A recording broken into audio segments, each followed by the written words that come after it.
मैं एक कन्वर्ट मुसलमान हूँ। आप मान रहे हैं कि आप पहले हिंदू थे? आप मान रहे? अस्सलाम वालेकुम दोस्तों, ये है फैज़ल। ये कन्वर्टेड मुस्लिम है, यानी ये पहले मुसलमान नहीं था, ये बाद में मुसलमान हुआ है। इसका ये कहना है अगर कुंभ मेले में मुसलमानों के जाने से किसी को तकलीफ़ होती है तो मुसलमानों को नहीं जाना चाहिए। और भी इसने कई बातें कही हैं। केजरीवाल पर भी इसने इल्ज़ाम लगाए हैं, क्योंकि केजरीवाल ने एक ऐसे शख्स को टिकट दे दिया जिसने कुरान शरीफ की तौहीन की थी, तो उस पर इसने सवाल उठाए हैं। ये कन्वर्टेड मुस्लिम है, इसीलिए आपको इसकी बात ध्यान से सुननी चाहिए, है ना। ये पहले मुसलमान नहीं था, ये बाद में मुसलमान हुआ है। वीडियो आप छोड़ करके मत जाना, वीडियो पूरी देखना, क्योंकि इसका बयान मैं आपको दिखाऊंगा। उससे पहले गुजारिश ये है कि आप चैनल को सब्सक्राइब कर दें और वीडियो को पूरा देखिएगा। आइए देख लेते हैं फैज़ल क्या कहते हैं। मैं एक कन्वर्ट मुसलमान हूँ। आप मान रहे हैं कि आप पहले हिंदू थे? आप मान रहे? मानते हैं इस हिंदुस्तान में 85% मुसलमान वो हिंदुस्तान से ही कन्वर्टेड मुसलमान है। ये ऑन रिकॉर्ड डाटा है। ऐसे कुंभ हो रहा है, अगर हमें लगता है कि अगर कुंभ में हमारे किसी सनातनी भाई को या किसी भी संत महात्मा को हमारे पहुंचने से अगर उन्हें दिक्कत है तो हमें नहीं जाना चाहिए। क्या कांवड़ यात्रा निकलती है तो मुसलमान उस पर फूल डालते हैं, बस तो हम हिंदू थोड़ी हो गए। अल्लाह को किसने देखा? नहीं देखा ना किसी ने। कुरान ने बताया है। ऐसे पवित्र कुरान की केजरीवाल के एक विधायक है नरेश यादव, उन्होंने कुरान की तौहीन की। उस कुरान की तौहीन करने वाले को केजरीवाल टिकट दे रहा है। बेइज्जत हो रहा है ना मुसलमान, कि जो उसकी कुरान जिस पर वो ईमान लाया हुआ है, जिसकी वजह से वो मुसलमान है। केजरीवाल ने जो मुसलमानों को ठगा है, केजरीवाल को जो है मुंह की खानी पड़ेगी। क्या नाम हुआ आपका? मेरा नाम है फैसल मंसूरी।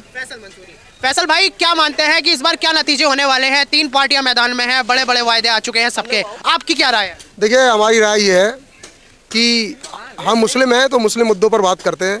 देखिए, हम मुसलमान हैं और हमारे यहाँ जो पवित्र कुरान है वो हमारी दिलों की धड़कन है, जिस पर मुझे लगता है कि कोई भी मुसलमान अपनी जानों को कभी भी लुटा देगा।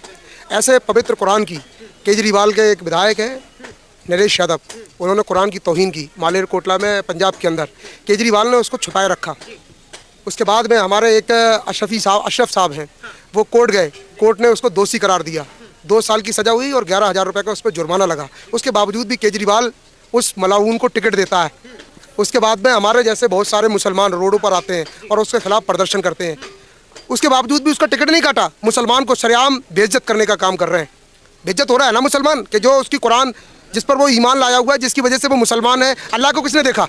नहीं देखा ना किसी ने। कुरान ने बताया है कि अल्लाह एक है, वो है कोई दैव्य शक्ति है। कुरान बता रहा है ना। उस कुरान की तौहीन करने वाले को केजरीवाल टिकट दे रहा है, तो केजरीवाल को मुसलमान ने थूक दिया है। और भाई साहब, जिस हिसाब से केजरीवाल टोपी पहनकर मस्जिदों में जाते हैं, मुस्लिम भाइयों के बीच में नमाज अदा करने का भी जो एक्सेंट है नेता वाला जी, कि टोपी लगाकर आप मुसलमान बनने की कोशिश कर, मुसलमानों को दिखा रहे हो कि आप हमारे हमदर्द हो। तो फिर जो वक्फ काउंसिल में जो इन्होंने वक्फ बोर्ड के जरिए जो इमामों की सैलरी तय की थी, क्या किसी इमाम को दी है? ये मस्जिदें देखिए सामने ही दिख रही हैं। दोनों मस्जिदों के इमाम से जाकर पूछ सकते हो। मैं दावे के साथ कह सकता हूँ, इसने किसी भी मुस्लिम को, किसी भी इमाम को 1 रुपया सैलरी के तौर पर नहीं दिया। क्यों उनके फार्म भरवाए थे? क्यों आपने वादा किया था? क्यों आपने बोला था कि हम पहले, इन्होंने 1-2 लोगों को दिए। और आपको बताऊँ, EWS से जो एडमिशन होते हैं, मुझे बताओ ना किस गरीब को हो रहा है? इनके जो केजरीवाल के जो वो पैसे लेकर और उसके बाद में एडमिशन कराते हैं वहाँ पर। मुझे बताओ ना किसी गरीब के ऐसे करके काम होता? पर फैसल भाई, मैं आपको और बताता हूँ। देखिए, मैं तो अभी तो देखिए, कोई सुरेश कुमार है, नरेश कुमार है, उनके बहुत सारे नेता हैं। हम मुसलमान हैं।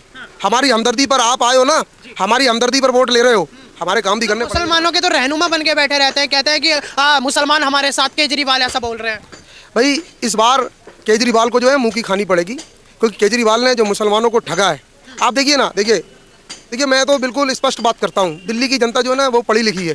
ठीक है, जैसे अभी 2100 रुपये देने का वादा किया महिलाओं को, उसमें सभी धर्मों की महिलाएं शामिल हैं। आप बताइए कि दिल्ली का बजट है इतना? दिल्ली का बजट है जो 2100 रुपये दे सकते हो? कहाँ से लेकर आओगे? तुम्हारे बाबा दादा की तो खेती भी नहीं है। 2100 रुपये महिलाओं को हुए, मौलानाओं की सैलरी के बाद ग्रंथियों को भी, पंडितों को भी, सबको अवसर धर्म की बात हो रही है। क्या पंडितों का मामला चल रहा है? मैं उस पर बात नहीं कर रहा हूँ। मैं मुसलमान हूँ, मुसलमान पर बात करूँगा। मैं उर्दू पर बात करता हूँ। उर्दू हमारी मातृभाषा है। उर्दू जो है वो भी हिंदुस्तान की पैदाइश है। उर्दू हिंदुस्तान से पैदा हुई है और उर्दू एक अदब की ज़ुबान है। आप बताइए ना, उर्दू से जो टीचर लगाए जाते हैं, क्या केजरीवाल ने एक भी टीचर लगाया ना अपने 10 साल के अंदर? एक भी टीचर नहीं लगाया। गारंटी देता हूँ, आप डाटा निकाल सकते हैं और डाटा आप निकालोगे आपको पता लगेगा एक भी मुस्लिम टीचर नहीं लगा। तो क्यों? ये मुसलमान के साथ अपमान नहीं है या मुसलमान में बच्चे पढ़े हुए नहीं है? अगर उर्दू हमारी मातृभाषा है, उर्दू हर कॉलेज के अंदर उसको मान्यता प्राप्त है। आपको पता है उर्दू मीडियम स्कूल भी होते हैं जिसको दिल्ली सरकार संचालित करती है। तो उसमें जब टीचर नहीं होंगे तो बच्चे पढ़ेंगे कैसे? क्या पढ़ेंगे जब टीचर ही नहीं है? देखा जाए कहीं ना कहीं कहते हैं धर्म की राजनीति को बीच में लाते हैं, मंदिर मस्जिदों के भी इतनी खटीक है और महाकुंभ में भी मुसलमानों के प्रवेश को वर्जित किया। क्या इस बात से नहीं लगता कि बीजेपी को कहीं ना कहीं मुसलमानों को दबाने का काम कर रही है या फिर सामाजिक तौर पर धार्मिक उन्माद फैल रहा है? ये हमारा जो देश है ये एक धार्मिक देश है। इसमें विभिन्न विभिन्न धर्मों के लोग रहते हैं, विभिन्न विभिन्न समुदाय के लोग रहते हैं। आपको पता है, जैसे मैं मुसलमान हूँ, मैं एक कन्वर्ट मुसलमान हूँ। हाँ, मैं मुसलमान हूँ, मैं कोई ईरान या लंदन, पेरिस या सऊदी अरब से नहीं आया हूँ, मैं हिंदुस्तान का बाशिंदा हूँ। भाई हम कन्वर्टेड मुसलमान हैं। हमारी पूजा पद्धति बदली है पर हमारा आज भी रिवाज तो वही होता है जैसे हमारे यहाँ शादी होती है। आप मान रहे हैं कि आप पहले हिंदू थे? आप मानते हैं इस हिंदुस्तान में 85% मुसलमान वो हिंदुस्तान से ही कन्वर्टेड मुसलमान है। ये ऑन रिकॉर्ड डाटा है हिंदुस्तान का, समझ रहे हो? देखिए जैसे हमारी पूजा पद्धति बदल गई, जैसे मडा हमारे इस्लाम में नहीं होता, लेकिन अभी हमारे यहाँ यही पड़ोस में यहाँ पर अभी मडे का खाना दिया गया था, देते हैं ना। जैसे हमारे यहाँ बहन बेटियों को भात दिया जाता है, वो इस्लाम में कोई भात की कोई रिवायत नहीं है, लेकिन ये हमारे यहाँ का कल्चर है हिंदुस्तान का, उसको करते हैं। जैसे अभी आपने कुंभ की बात की, जैसे हज पर जाते हैं तो मुसलमान जो है, मुसलमानों पर हिंदू समाज के जो हमारे भाई है वो फूल डालते हैं, उनकी आस्था नहीं है, वो व्यवस्था निभाते हैं। अभी प्रधानमंत्री जी ने ख्वाजा मोइनुद्दीन चिश्ती अजमेरी के यहाँ रहमतुल्लाह अलैह के यहाँ चादर भेजी है, तो प्रधानमंत्री जी मुसलमान नहीं है, उनकी आस्था मुसलमान नहीं है, लेकिन वो देश के प्रधानमंत्री हैं। तो उन्होंने एक हिंदू भाई होने के नाते, एक पड़ोसी होने के नाते, एक संवैधानिक पद पर सेकुलरिज्म की इज्जत रखते हुए। सेकुलरिज्म की बात नहीं हो रही है यहाँ। आप तो उसे ही बोलते हैं ना। मैं जो कह रहा हूँ, ये गंगा जमुनी तहजीब है, यहाँ बनी हुई है। वो हमारे एक हिंदू और दूसरा मुस्लिम, दोनों एक भाई है, पड़ोसी भाई है, समझ रहे हैं? उन्होंने व्यवस्था निभाई है। व्यवस्था हिंदुस्तान की जो व्यवस्था है, प्रधानमंत्री के पद पर बैठकर उन्होंने हमारी आस्था का ख्याल रखते हुए उस व्यवस्था को निभाया है। बिल्कुल भी वो किसी तरीके से, वो मुसलमान थोड़ी है, उनकी आस्था थोड़ी है। ऐसे ही जैसे कुंभ हो रहा है, अगर हमें लगता है कि अगर कुंभ में हमारे किसी सनातनी भाई को हमारे पहुंचने से अगर उन्हें दिक्कत है तो हमें नहीं जाना चाहिए। हमारा कुछ काम ही नहीं है, हमारे यहाँ रिवाज ही नहीं है डुबकी लगाने का, हम अपन नहीं करते। जो मुस्लिम भाई रोजगार करना चाहते हैं उनके बहुत सारे रोजगार हैं। ये देखिए, ये सारे मुसलमानों का ही रोजगार है, ठीक है? यहाँ शाम को आना, आप यहाँ शाम को आप आना, मैं यहाँ दिखाऊंगा आपको बहुत सारे समुदाय के लोग, सभी समुदाय के लोग यहाँ पर आते हैं। ये एक तरीके का संगम बिहार का हब है खाने पीने के मामले में। हाँ, नॉन वेज यहाँ होता है सब, ये चिकन विकन ये सब है, तो सारे लोग आते हैं, तो हम किसी को रोक नहीं सकते ना। लेकिन बेहतर ये है कि अगर हमारी वजह से कहीं दिक्कत पैदा हो सकती है तो हमें उस चीज़ से दूरी बनाकर रखनी चाहिए। दोस्तों, फैजल ने जो कुछ भी कहा इसके ताल्लुक से तो आप मुझे बताएंगे कि आपका क्या कहना है, लेकिन एक मसला मैं आपको बता देता हूँ, वो ज़रूर सुन करके जाना कि गैर मुस्लिमों के मेलों में या उनके त्योहारों में शिरकत करना, चाहे आप वैसे ही घूमने फिरने मज़े लेने जा रहे हों, या फिर ये कि आप दुकान लगाने जा रहे हों तिजारत करने के लिए, या फिर ये कुछ ख़रीदने के लिए जा रहे हों, ये जाना जायज़ नहीं है।